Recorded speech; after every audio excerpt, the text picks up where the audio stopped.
Petrol પૂર્યો line કેટલી છે એમ કહું છું સાવ. જો આવા લોકો ડિમાન્ડ વધારે છો. હજી ઘરે આવ્યા છે, જમી રહ્યા છે, તરત એમ કે સાવ પેટ્રોલ પુરાય એવો ઈ કે આજુબાજુ બધી સમાચાર મળતા હોય કે નહીં. હું સમજુ છું પેટ્રોલની મોટી લાઈન છે, થોડીક શાંતિ રાખો. તમારી ગાડીમાં 1-2 દિવસ પેટ્રોલ ચાલે એટલું હોય તો પુરાવા ન જાઓ, પ્રમ દિવસે નહીં મળે. બધું મળશે, પેટ્રોલ મળશે સાહેબ. આપણે અછત આપણે જાતે ઊભી કરવી છે. કેવી રીતે કરીએ ખબર છે? કેવી રીતે કે અઠવાડિયે જે પેટ્રોલ વપરાતું હોય એની ડિમાન્ડ આપણે 1 દિવસમાં લાવી દઈએ છીએ. મારી ગાડીમાં 5 લીટર કે 10 લીટર પેટ્રોલ હું પુરાવતો હોઉં, 25 લીટર પેટ્રોલ ભરી દઉં તો સ્ટોક થઈ ગયો મારી પાસે. અને આવતા કેટલો ટાઈમ લાગે સાહેબ? આવતા ઘણો ટાઈમ લાગે કે ભાઈ 10 દિવસનું પેટ્રોલ છે એ તમે 1 દિવસમાં ખેંચી લો, પછી આવતા એને મહિનોય લાગે. બરોબર? કારણ કે આપણે બીજા દેશમાંથી આપણે આયાત કરવી. અને અહીંયા સંગ્રહ કોરી થઈ જાય, અહીંયા સ્ટોક થઈ જાય ને એટલે ઓટોમેટિક પેટ્રોલ પંપ બંધ ન થતા હોય તોય થાય. જે પેટ્રોલ પંપ તમારે જે દાખલા તરીકે 24 કલાક હાલે એમ છે, બરાબર છે, ત્યાં નવો માલ એનો આવી જતો એ રીતની સાયકલ હોય. હવે ઈ તમે 24 કલાકને બદલે એકારે બધા પુરાવી 8 કલાકમાં ઈ પેટ્રોલ પંપનું પેટ્રોલ ખાલી કરી નાખો તો શું હાલત થાય? અછત જ સર્જાય. બાકીના 16 કલાક બંધ રહે એટલે આપણને શું થાય? પેટ્રોલ પંપ બંધ થયું, હવે પેટ્રોલ નહીં મળે. આમ ભાગમ દોડી કરોમાં પેટ્રોલ મળશે. આપણી સરકારની પૂરેપૂરી વ્યવસ્થા હોય, આપણી કરતા વધારે એને ચિંતા હોય. બરાબર છે સાહેબ? અને ગેસના બાટલામાં આવું કરે છે. ભાગદોડ કરવાના હિસાબે ખોટા બધા હેરાન થાય છે, સ્ટોક કરે છે. સ્ટોક ન કરાય. સ્ટોક હું કામ કરો છો? ઘણા એમ કહેતા હોય મારી પાસે તો ભાઈ 3 બાટલા થઈ ગયા છે, મારે કાંઈ ઉપાધિ નથી, મારે તો હાલ છે. ભલે ગેસ લાઈન છે, એમને અછત નથી. અત્યારે 24 કલાક ગેસ લાઈન મળે છે એટલે કાંઈ પ્રશ્ન નથી.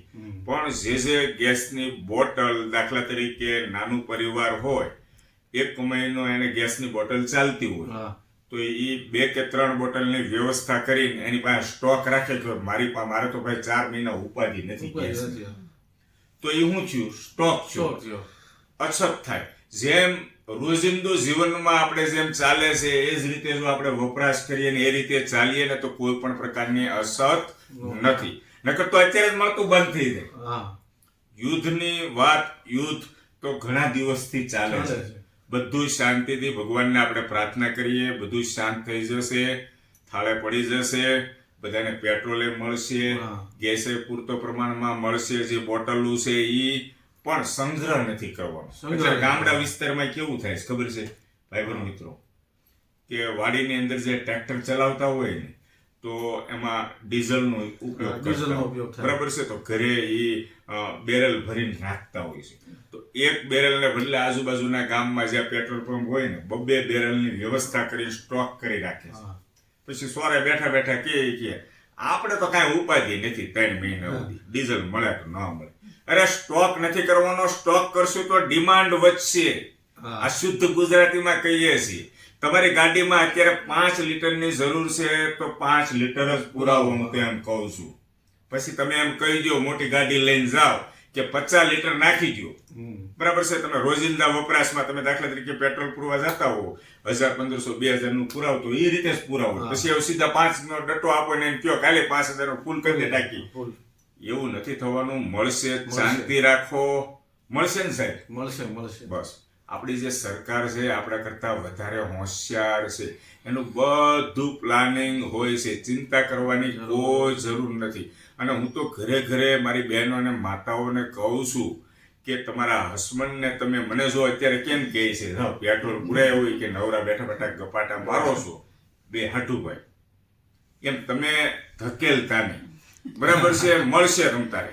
અને થોડાક દી કદાચ ન મળે તો હાલીને જાવું. બીજું શું છે? પેલા વર્ષો પહેલા આપણા બાપ દાદા હાલીને જતા, ગાડીઓ તો કાલે સવારે આપણી પાસે આવી, બરાબર ને? થોડાક શરીરે ઓછા થાય. શરીર ઓછા થાય. અત્યારે તમને કહું દૂધની બાટલી ગેટે લેવા જવું હોય, ગમે તે કંઈક લેવા જવું હોય તો આ જો એક્ટિવા ફૂર દઈને જાય છે, બરાબર છે?